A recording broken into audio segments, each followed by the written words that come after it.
इतिहास के पन्नों से खंगाल कर लाए हैं लुप्त हो रही धरोहरें। जेके अपडेट की खास सीरीज जम्मू कश्मीर की विरासत। जम्मू कश्मीर की धरा का नाता ऐसे देव महात्माओं के साथ रहा है जिनके आगे देश भर के लोग नतमस्तक होते हैं। आज हम आपको ऐसे ही एक स्थान पर लिए चलते हैं जहां के अन्न का एक दाना खाने वाला भी उल्टे पांव यहां आने को मजबूर हो जाता है। जी हां, ये स्थान है झीड़ी स्थित बाबा जित्तो और बुआ दाती का, जिन्हें लेकर मान्यताएं हैं कि बाबा जित्तो के रक्त से सना अन्न का एक एक दाना जिस खेत में गिरा और पैदा हुआ या किसी पक्षी या मनुष्य ने खाया, वह बाबा जी के इस स्थान पर आने को मजबूर हो जाता है। तो आइए जानते हैं क्या है बाबा जित्तो व बुआ दाती के इस स्थान का रहस्य। बाबा जित्तो का असली नाम जितमल है और इनका जन्म 14वीं शताब्दी की शुरुआत में हुआ था। बाबा जित्तो कटरा से 2 किलोमीटर दूर अघार गांव के रहने वाले थे। उनके पिता का नाम रूपचंद और माता का नाम जोजला था। नमस्कार, जेके अपडेट में आपका स्वागत है। जम्मू कश्मीर की विरासत कार्यक्रम में आज हम आपको लेके आए हैं झीड़ी, जहां पर बाबा जित्तो और बुआ दाती का यहाँ पर स्थान है और लाखों करोड़ों की संख्या में, अगर कहें तो करोड़ों की संख्या में लोगों का श्रद्धा का केंद्र है यहाँ पर झीड़ी। तो इसकी क्या कहानी है, क्या महत्वता है, आइए देखते हैं।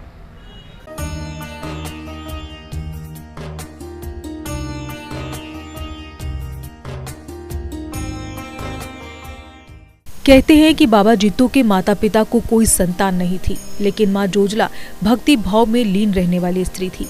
कहते हैं एक बार ऐसा संयोग बना कि भगवान शंकर जोजला की भक्ति से प्रसन्न हुए और उसे वर मांगने के लिए कहा, तो माँ जोजला ने एक पुत्र का वरदान मांगा।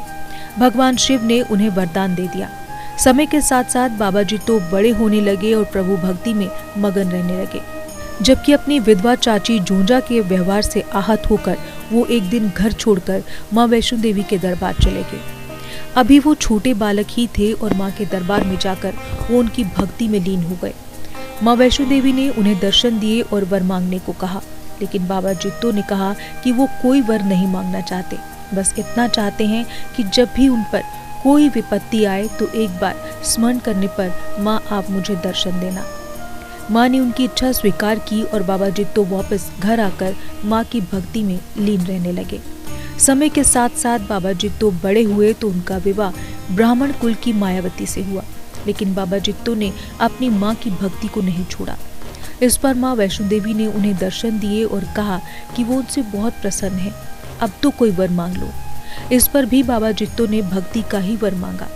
इस पर माँ ने कहा कि मैं तेरे घर पुत्री के अंश में पैदा होंगी, लेकिन जब तेरी पुत्री 5 वर्ष की हो जाएगी तो तुझे इस देह का त्याग करना होगा। इसके उपरांत बाबा जित्तो के माता पिता का देहांत हुआ और समय का चक्र आगे बढ़ा तो बाबा जित्तो की पत्नी को एक दिन प्रसव पीड़ा होने लगी, लेकिन बाबा जित्तो अकेले होने के कारण पत्नी को छोड़ किसी को बुलाने न जा सके। लेकिन इस बीच उनकी पत्नी ने एक पुत्री को जन्म दिया और प्रभु को प्यारी हो गई। इस पर बाबा जित्तो अपना आपा खोकर रोने लगे, लेकिन अपने दीक्षा गुरु की बातों का स्मरण करते हुए उन्होंने कन्या को उठाया और उसके लालन पालन में जुट गए। उन्होंने इस कन्या का नाम गौरी रखा। जब गौरी 5 वर्ष की हुई तो बीमार रहने लगी। ऐसे में बाबा जित्तो उन्हें अघार गांव से अपने पालतू कुत्ते व बेटी गौरी को लेकर पंजोर नामक गांव में आ गए। ये गांव झीड़ी व कानाचक के बीच में स्थित है। इस गांव में रुल नाम के लोहार व गग्गी नाम के एक व्यक्ति ने बाबा जी को इस स्थान पर बसने में बहुत मदद की। एक दिन बाबा जी ने थोड़ी सी भूमि की इच्छा की जिसमें वो खेती करके बेटी का लालन पालन कर सकें। गग्गी उस समय के राजा वीरदेव के राज प्रबंधक वीर सिंह का कर्मचारी था। वो उन्हें लेकर वीर सिंह के पास पहुंचा और बाबा जित्तो से मिलकर वीर सिंह खुश हो गए। तो बाबा जी ने उनसे अपने मन की इच्छा जाहिर की तो वीर सिंह ने उन्हें झीड़ी से करीब 1 किलोमीटर दूर गुड़ा गांव में एक बंजर भूमि दे दी और कहा जो भी उपज होगी उसका 1/4 भाग राज परिवार का होगा। बाबा जी ने उस भूमि को लेना स्वीकार किया। अब इस भूमि का उपजाऊ बनाना बाबा जी के लिए सबसे बड़ी समस्या थी। कहते हैं कि उस समय पंजोर गांव में गोसाई नाथुराम मेहता एक साहूकार थे और देख नहीं सकते थे। जन्म से ही उनकी आंखों की दृष्टि नहीं थी। उन्हें बाबा जी की समस्या का भान हुआ तो उन्होंने बाबा जित्तो की सहायता के लिए उन्हें धन दिया और अपने मजदूरों की मदद से उनकी भूमि में एक तालाब बनवाया। नाथूराम से मिली राशि से बाबा जी ने अपनी भूमि को समतल करके उसमें बीज लगाया और उनकी मेहनत से उनकी अच्छी फसल हुई। अपनी फसल की सुरक्षा के लिए बाबा जित्तो खेत में ही रहने लगे, जबकि उनकी बेटी गांव में ही रहती थी। बाबा जी की फसल देख वीर सिंह के मन में लालच आ गया। अब बाबा जी ने अपनी फसल का गेहूं निकाल लिया तो वीर सिंह सिपाहियों के साथ वहां आ धमका और आधी फसल पर अपना अधिकार जताने लगा। इस पर बाबा जी ने उन्हें 1/4 फसल देने की उनकी बात का स्मरण करवाया, लेकिन वीर सिंह बाबा जी को अपशब्द बोलते हुए सिपाहियों से पूरा गेहूं उठाकर राजमहल ले जाने की आज्ञा देकर चला गया। अब जब बाबा जी को लगा कि सिपाही जबरन सारा गेहूं ले जाने लगे हैं, तो उन्होंने क्रोध में आकर अपनी कटार से बोरियों को फाड़ दिया, जिससे गेहूं का ढेर लग गया। इस बाबा जी ने माँ वैष्णो का ध्यान कर समस्या के समाधान की याचना की, तो माँ ने उन्हें दर्शन देकर कहा कि इन पापियों को तुम स्वयं आघात कर दंड दो, ताकि इनकी पीढ़ियों तक को ब्रह्म हत्या का दंड भोगना पड़े। इस पर इसे माँ की आज्ञा मानकर बाबा जी ने खुद के सीने में कटार मार ली। अपने प्राण छोड़ने से पहले बाबा जी बोले, लो अब सारा गेहूं ले जाओ, मेरे लहू से इसका स्वाद और भी बढ़ गया है। बाबा जी के देह का त्याग करते ही प्रलय आ गई और इतनी बारिश हुई कि पूरा क्षेत्र जलमग्न हो गया। इसके बाद सिपाहियों ने वीर सिंह को पूरी व्यथा सुनाई, तो उन्होंने कहा कि ब्रह्म हत्या का कोप कम करने के लिए उनके मृत शरीर को कहीं पर छुपा देना चाहिए। इस पर सपोलिया जाति के एक मल्ली ने वीर सिंह को बाबा जी की देह को चमड़े में लपेटकर झीड़ी में एक सिंबल के पेड़ के अंदर छुपाने की सलाह दी, जिस पर उनके शव को वीर सिंह ने वहीं पर छुपा दिया। लेकिन बाबा जी के कोप से वीर सिंह का घर पहुंचते ही सब कुछ जलकर राख हो गया। उसने मानसिक संतुलन खोकर आत्महत्या कर ली और उसका वंश भी आगे बाबा जी के कोप से मरने लगा, जबकि जिसने भी वीर सिंह की मदद की थी या उसे सलाह दी थी, उन सभी पर बाबा जी का कोप टूटा। कहते हैं कि बाबा जी की बेटी गौरी, जो कि गांव में थी, उसे एक भयानक स्वप्न आया तो वो रोने लगी। तभी बाबा जी का पालतू कुत्ता गौरी को खींचकर उस स्थान पर ले आया जहां बाबा जी ने प्राण त्यागे थे। वहां पर गेहूं के कुछ दाने बाकी थे, तो बाकी पानी में बह चुके थे। तो गौरी, जो कि माँ वैष्णो देवी का अंश थी, ने पिता का पता जानने के लिए उन दानों को उठाया और फेंकते हुए गांव की ओर बढ़ने लगी। तभी रास्ते में पड़ने वाले सिंबल के पेड़ से जब दाने टकराए तो वो काले हो गए। इस पर गौरी को लगा कि जरूर इस पेड़ में कुछ तो है, तो वो उसे हिलाने लगी और उससे वो हिला नहीं, पर उसे ये आभास होने लगा कि उसके पिता इसी पेड़ में है। इस पर उन्हें क्रोध आया और उन्होंने जोर से पेड़ को एक पंजा मारा, तो पेड़ गिर गया और बाबा जी की देह बेटी के सामने आ गई। इस पर गौरी रोने लगी और सोचने लगी कि अब इनका दाह संस्कार वो अकेली कैसे करेगी। इस पर वो गोसाई नाथूराम के पास जा पहुंची और उनसे पिता के दाह संस्कार में मदद करने को कहा। इस पर गोसाई नाथूराम उस कन्या की उंगली पकड़कर वहां पर आ गए और अंतिम संस्कार की रस्म करने से पहले स्नान करने की इच्छा जताई। लेकिन वहां पर पानी नहीं होने पर गौरी ने जमीन में जोर से पाँव मारा और वहां से पानी निकाल दिया, जिसे बाणगंगा वो बहरी नदी भी कहते हैं। उसने गोसाई नाथूराम को वहां पर स्नान करवाया और उसी पानी के छींटे उनकी आंखों में मारे तो उनकी आंखों की रोशनी वापस आ गई। इस पर नाथूराम ने बाबा जी के लिए चिता सजाई और उसमें अग्नि देने लगे, तो गौरी ने उन्हें ऐसा करने से मना कर दिया और उन्हें माँ वैष्णो रूप में दर्शन देकर वहां से जाने के लिए कहा। उनके जाते ही गौरी ने इच्छा शक्ति से अग्नि प्रज्वलित की और पिता की चिता में स्वयं भी कूद गई, जबकि उनका कुत्ता भी उसी अग्नि में कूद गया।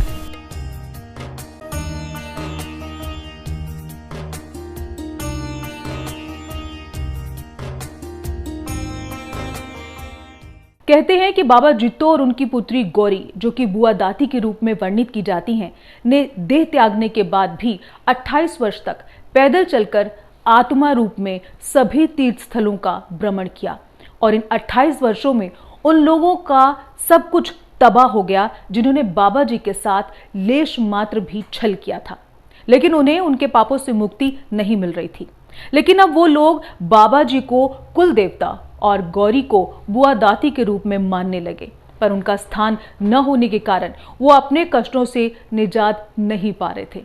जबकि बाबा जी के रक्त से सनी गेहूं जिस और गई, जिस किसी इंसान या पक्षी ने उसे खाया, वो जातर करने लग गए, यानी बाबा जी की चौकी करने लग गए। लेकिन वो भी बाबा जी के स्थान न हो पाने के कारण अपने कष्टों से मुक्ति नहीं पा रहे थे। कहते हैं कि 28 वर्ष के भ्रमण के उपरांत बाबा जित्तो और बुआ दाती वापस उसी स्थान पर आए जहां पर बाबा जी का अंतिम संस्कार किया गया था।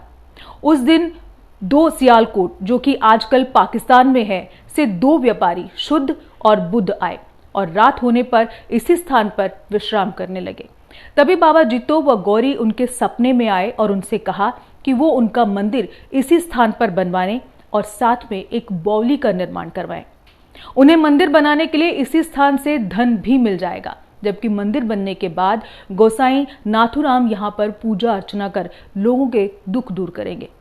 फिर बाबा जी की इच्छा अनुसार व्यापारी शुद्ध और बुद्ध ने उसी स्थान पर उनके मंदिरों का निर्माण करवाया, जो आज झीड़ी के नाम से विख्यात हैं। जबकि बाबा जित्तो ने गोसाई नाथुराम को स्वप्न में आकर कहा कि उनके घर एक बेटा पैदा होगा जिसका नाम वो गोरख रखेंगे। वो जिसे भी छू लेगा उसके कष्ट दूर होंगे। वो अपने मुख से जो बोलेगा वो सत्य हो जाएगा। मैं उसमें रहकर और उसके बाद तेरे वंशजों में रहकर लोगों के कष्टों को दूर करूंगा। कहते हैं कि उसी प्रकार बाबा जी के वचनों के अनुसार नाथू ने मंदिर में पूजा का कार्यभार संभाला तो उसे एक बेटा हुआ जिसका नाम गोरख रखा गया। और वो ठीक उसी प्रकार चमत्कार करने लगा जैसा कि बाबा जित्तो ने बोला था। उस दिन के बाद आज दिन तक गोसाई नाथुराम मेहता का वंश ही मंदिर में पूजा करता है और बाबा जी उनमें प्रवेश करके लोगों के कष्टों को दूर करते हैं। मंदिर बनने के उपरांत सभी पीड़ितों ने बाबा जी से क्षमा याचना कर उन्हें अपना कुलदेवता स्वीकार किया और उनकी पूजा अर्चना शुरू कर दी।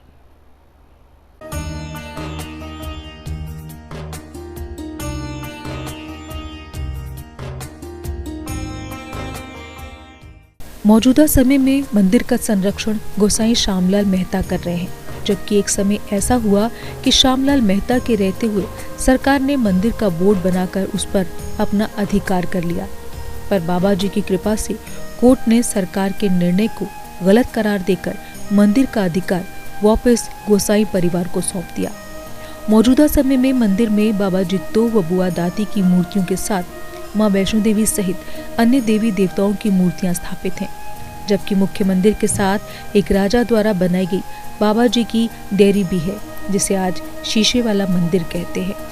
आज भी मुख्य मंदिर के पास मौजूद शिव मंदिर के साथ बावली भी मौजूद है, जो निर्मल जल से लोगों के कष्ट दूर कर रही है। जबकि मंदिर के सामने चौराहे के पास बाण गंगा भी मौजूद है, पर बरसात के कारण इसमें कई प्रकार की जड़ी बूटियां उगाई हैं। जबकि मंदिर से करीब 2 किलोमीटर की दूरी पर आज भी बाबा जी का वो तालाब है जिसे उन्होंने खेत को सींचने के लिए बनाया था। जबकि इसी तालाब के पास बाबा जी का एक मंदिर भी बनाया गया है। कहते हैं कि इस तालाब में स्नान करने से सभी प्रकार के चर्म रोगों से मुक्ति मिलती है, जबकि तालाब की मिट्टी बाहर निकालने से वंश आगे बढ़ता है। नवंबर महीने में आने वाली कार्तिक पूर्णिमा को झिड़ी दरबार व बाबा के तालाब पर बहुत बड़ा मेला लगता है। लाखों की तादाद में देश भर से हर जाति के लोग बाबा जी के आगे नतमस्तक होने आते हैं। कहते हैं कि इनमें अधिकतर लोग उन्हीं कुलों से हैं जिन्होंने बाबा जी के खेत से पैदा हुई गेहूं को खाया था। जबकि बाबा जित्तो को प्रधान कुलदेवता भी माना जाता है, क्योंकि कहते हैं कि जिन लोगों को अपने कुलदेवता के बारे में कोई ज्ञान नहीं या उनके कुलदेवता लाख जतन करने पर भी उनसे रुष्ट रहते हैं, तो वो लोग बाबा जी के दरबार में आकर हाजिरी लगाएं और उनसे कामना करें तो उनके कुलदेवता अपने आप शांत हो जाते हैं। वो कभी फिर कुल को कोई परेशानी नहीं देते हैं, इसलिए इन्हें प्रधान कुलदेवता भी माना जाता है। जबकि यही कारण है कि कई जातियों की मेल कार्तिक पूर्णिमा पर झिड़ी दरबार में आयोजित की जाती है। जबकि हर वर्ष कार्तिक पूर्णिमा के साथ शुरू होने वाला बाबा जी का मेला 3 से लेकर 7 दिनों तक चलता है, जिसमें प्रशासन द्वारा कई प्रकार के प्रबंध किए जाते हैं। जबकि मंदिर परिसर में गोसाई परिवार द्वारा कई सरायों व लंगर भवनों का निर्माण भी करवाया गया है, जहां पर भक्त आकर ठहरते हैं, जलपान करते हैं। जबकि मंदिर के मुख्य लंगर घर में 24 घंटे प्रतिदिन लंगर चलता रहता है। आज भी लोग बाबा जी की जातर करके अपने कुलों का कल्याण करते हैं, जबकि बाबा जित्तो व बुआ दाती आज भी ठीक उसी प्रकार उनकी इच्छा के खिलाफ कार्य करने वालों को सजा देते हैं और उनकी भक्ति करने वालों को जीवन का सुख प्रदान करते हैं। क्योंकि हाल के ही कुछ वर्षों के कई किस्से ऐसे हैं जो बाबा जी के इस कथन को प्रमाणित करते हैं। अगर अभी तक आपने बाबा जित्तो व बुआ दादी के दरबार में हाजिरी नहीं लगाई है और जाने के इच्छुक हैं, तो हम आपको इसकी सही रास्ते की जानकारी भी देते हैं। जम्मू से करीब 22 किलोमीटर की दूरी पर झेड़ी दरबार है। आप जम्मू अखनूर के निर्माणाधीन मार्ग से होते हुए मिश्रीवाला नामक स्थान पर पहुंचे और वहां से बाईं ओर करीब 4 किलोमीटर आगे चलने पर सामने चौराहे के पास ही विशाल झेड़ी दरबार नजर आ जाएगा।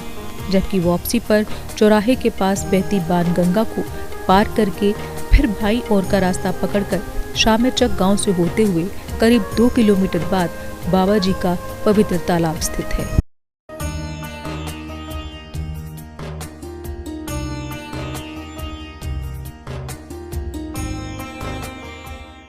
तो हमने आपको मंदिर दिखाया, उसका इतिहास बताया। इसके साथ ही अब हम बात करेंगे यहाँ जो बाबा जी के सेवक हैं गोसाई श्याम मेहता जी, ये मेरे साथ यहाँ पर मौजूद हैं। इनसे बात करेंगे और जानेंगे कि ये मंदिर कितना पुराना है और क्या मान्यता है और इस मंदिर में अब कितनी संख्या में यहाँ पे श्रद्धालु आते हैं। तो श्याम जी ये बताएं कि ये मंदिर जो है कितना पुराना मंदिर है। ये महाराज बाबा जी तो जी और बुआ दाती जी का स्थान है। तो ये 1487 बिक्रमी में जो बाबा जी का स्थान बना था। तो बाबा जी जो थे ये वैष्णव के भक्त थे और वैष्णव ने इनके घर में जन्म लिया था और जन्म के बाद फिर वायदा किया कि मतलब 5 साल जो है वैष्णव ने कहा मैं आपके घर में कन्या बन के रहूँगी, उसके बाद मैं अपना शरीर जो है त्याग दूँगी और आपको भी अपना त्यागना पड़ेगा, हम बाप बेटी इकट्ठे समा जाएंगे। फिर कोई ऐसा कारण बना, ये रहने वाले थे घारकोट के, तो वहाँ से ही वैष्णव की प्राप्ति हुई थी। उसके बाद ये अपना घर छोड़ के तो इस एरिए में आ गए। इधर दरबार के साथ ही एक गांव है पंजोड़ गांव, लोहार नाम का एक मित्र था इनका, उसके पास आए और राजा से ज़मीन ली। इधर अजैब देव राजा होता था और बीर सिंह मेहता उसका वजीर होता था। उनसे इन्होंने ज़मीन ली जहाँ के आई बाबा जी का तालाब है, वो लाखों दुनिया वहाँ स्नान करने आती है। उस जगह पर इन्होंने खेतीबाड़ी की और खेतीबाड़ी के लिए इनको जो है ज़रूरत थी बीज वगैरह की, तो वो इनको कोई नहीं परदेसी समझ के देता नहीं था उधार। उस समय कानाजग गांव में गोसाई नथु शाह जी थे, जिन्होंने इनको हर किस्म की जो सुविधा थी वो मुहैया करवाई। बीज भी दिया, या खाने पीने जो चीज़ चाहिए वो सब भाई समझ के उन्होंने दिया, पूरी मदद की इनकी। तो इन्होंने कणक लगाई, कणक इतनी ज़्यादा हुई कि बाद में राजे का दिल बेईमान हो गया। 3 हिस्से बाबा जी के थे, चौथा राजे का था, लेकिन राजा ज़बरदस्ती सारा हिस्सा लेना चाहता था। उसी से टकराव आपस में हुआ। तो तकरार होने की वजह से बाबा जी ने, वो टाइम भी पूरा हो चुका था बुआ दाती के जो टाइम था सती होने का, 5 साल पूरे हो चुके थे। तो फिर बाबा जी ने वहाँ कण के ऊपर शरीर त्याग दिया और बुआ दाती जो थी मतलब उस समय लोहार के घर में थी। जब बुआ दाती को पता चला कि मेरे पिताजी खेत में उन्होंने शरीर छोड़ दिया, तो वहाँ जब गई तो आगे देखा कि वहाँ शरीर नहीं था। उनके जाने से पहले ही राजा ने शरीर वहाँ से उठाया और आज जहाँ जो झेड़ी स्थान है, जहाँ मेला लगता है दरबार है बाबा जी का मेन, उसी जगह पर सिंबल का दरख्त होता था। तो सिंबल के बीच जो था शरीर बंद था, तो बुआ दाती ने उधर आके शरीर निकाला। निकालने के बाद लोहार को बुला के लाई और उधर चिता बनवाई। चिता बनाने के बाद गोसाई नथु शाह जी को बुलाया और आप ब्राह्मण हो, आप आके गोसाई जी आपने हमारे ऊपर आगे भी बड़ी कृपा की है, हमारे पिताजी का पूरी मदद की है, पूरे उनके साथ किया है, तो आप आकर इधर चिता को अगन दो। तो गोसाई नथु शाह जी आँखों से अंधे थे, उनको आंखें भी दी बुआ दाती ने और उन आँखों से उन्होंने जो है वो अपना चिता को अगन दी। अगन देने के बाद फिर उनको बोला कि आप अभी जाओ, आपका काम पूरा हो गया। तो उनको घर भेज दिया और पीछे से छलांग मार के चिता के बीच तो पिता के साथ सती हो गई। ये बुआ दाती और बाबा जी का सती स्थान है। तो 28 साल इनकी चिता ऐसी पड़ी रही। 28 साल के बाद कोई शुद्ध बुद्ध खत्री थे सियालकोट के, तो वो सियालकोट से कपड़ा लेके पहाड़ी जाके बेचते थे और पहाड़ी चीज़ें लेके सियालकोट में बेचते थे। तो जब रात को वो इधर ठहरे तो बुआ दाती ने और बाबा जी ने उनको दर्शन दे के बोला कि भैया हम आपको सब कुछ दे देंगे लेकिन आप हमारा स्थान बनाओ। तो उन्होंने फिर ये बाबा जीतो जी और बुआ दाती जी का स्थान बनाया। जब स्थान बन गया, पैसा तो बाबा जी ने दिया उनको, ज़मीन से बोला खड्डा निकालो, इधर आपको धन मिलेगा, सोना मिला, उन्होंने वो उसी से वो स्थान बना दिया। तो जब बना के वो चले गए सारा कंप्लीट करके, तो फिर बाबा जी ने उनको रात को फिर उठाया कि भैया सारा काम तो हो गया है, थोड़ा काम अभी बाकी है, आप कानाचक गांव में जाओ, वहाँ गोसाई नथु शाह जी हैं, तो मैं उनका खरीदार हूँ, देवता हूँ लेकिन खरीदार हूँ। वो मनुष्य हैं लेकिन मेरे शाहूकार हैं। उन्होंने मेरे को बीज भी उधार दिया, किसी ने भी नहीं दिया, मैं घर घर गया था, तो उन्होंने मेरी मदद भी की, इसलिए मैं अपनी गद्दी जो है उनको देना चाहता हूँ। तो आगे उनको गद्दी पर बैठाओ। जब वो गए कानाचक में तो गोसाई जी मानने नहीं, उन्होंने कहा भैया कि मैं अंधा हूँ, तो अंधा तो मेरी आंखें तो चलो मतलब उन्होंने कृपा तो मारा नहीं करेगी, लेकिन मैं जाऊँगा नहीं, क्योंकि मैं इसलिए थोड़ा उधार दिया था कि कल वो समाएंगे, मंदिर बनेगा तो मैं पूजा करूँगा। लेकिन फिर बुआ दाती और बाबा जी ने जाके रात को सोए उठाया के तो उनको बोला कि भैया आप ऐसे करो कि आपके घर में हम 1 साल पूजा करके देखो, साल के अंदर हम आपके घर में पुत्र दे देंगे, उसका नाम रखना गोरखदत्त। वो गोरखदत्त जो है उसका ख़ानदान जो होगा तो वो मेरी गद्दी का मालिक होगा, मेरा जो भी कुछ है सारा सब का वही मालिक होगा, और जो भी मैं काम करूँगा उनके अंदर बैठ के करूँगा।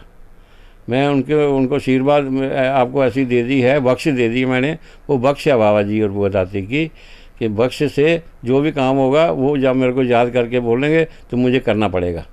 तो इसलिए वो आज वही ख़ानदान जो है उनकी गद्दी पर यहाँ है, और चाहे छोटा बच्चा भी कोई होगा तो वो जब बाबा जी का नाम लेके कोई आशीर्वाद देता है तो बुआ दाती और बाबा जी पूरी कृपा करते हैं और सारा कुछ यहाँ ठीक है। तो हर मजहब जो है बाबा जी को मानता है, हिंदू मुस्लिम सिख ईसाई सब मानते हैं।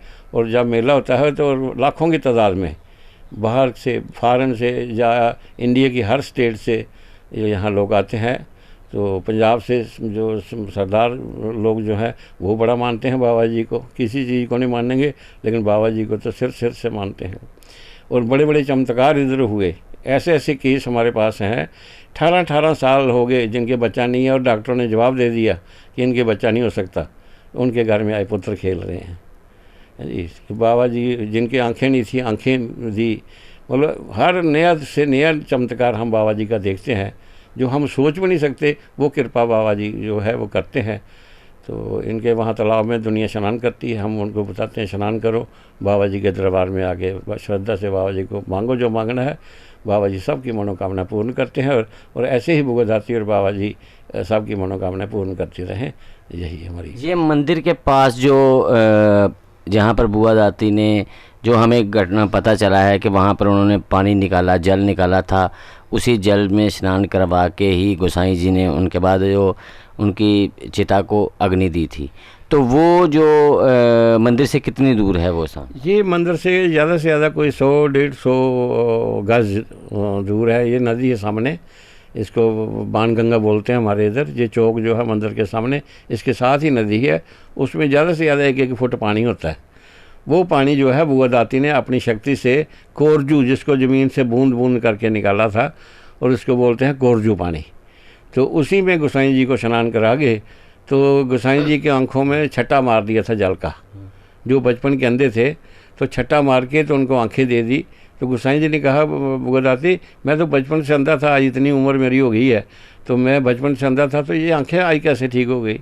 उस समय बुआ दाती अपने आप को छुपा गई, ये नहीं बताया कि मैं वैष्णो हूँ, लेकिन उस समय छुपा गई और बोला कि नहीं गोसाई जी आपके ऊपर माँ वैष्णो खुश हो गई है। क्यों?